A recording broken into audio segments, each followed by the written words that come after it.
je vous invite à ma prochaine webconférence sur un sujet qui n'est pas habituel, qui ne vous est pas commun. En effet, est-ce qu'Einstein est le génie des sciences que l'on décrit, ou au contraire, un inimitable usurpateur? En effet, l'histoire des sciences va nous apprendre que la relativité a été un véritable roman d'aventure. Car qui est à l'origine de cette célèbre loi de la relativité?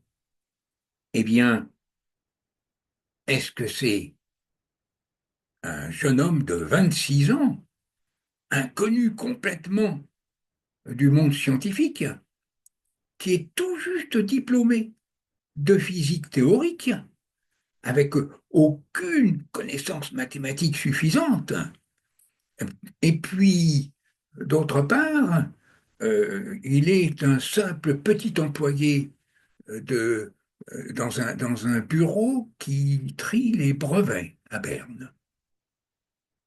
Comment un inconnu des sciences a-t-il pu surpasser des géants de la science?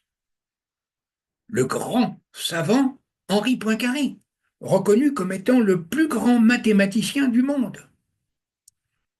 Lorentz, un des plus grands physiciens. Tous les deux, ces deux grands savants, travaillaient ensemble sur la relativité. Et ils s'apprêtaient à publier quand, tout d'un coup, une série d'articles ont été publiés par un illustre inconnu des sciences, et dont le dernier d'ailleurs, qui s'appelle la relativité, a été l'objet de controverses, de contestations, de critiques violentes. Alors, qui a découvert la relativité? Mais surtout, qui a découvert la célèbre formule qui va faire d'Einstein une légende vivante? E égale mc2. Est-ce que c'est Albert Einstein, qui n'a aucune connaissance mathématique?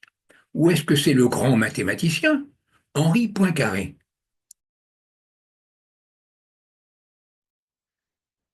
Albert Einstein est le génie des sciences que l'on connaît, ou un inimitable et opportuniste usurpateur?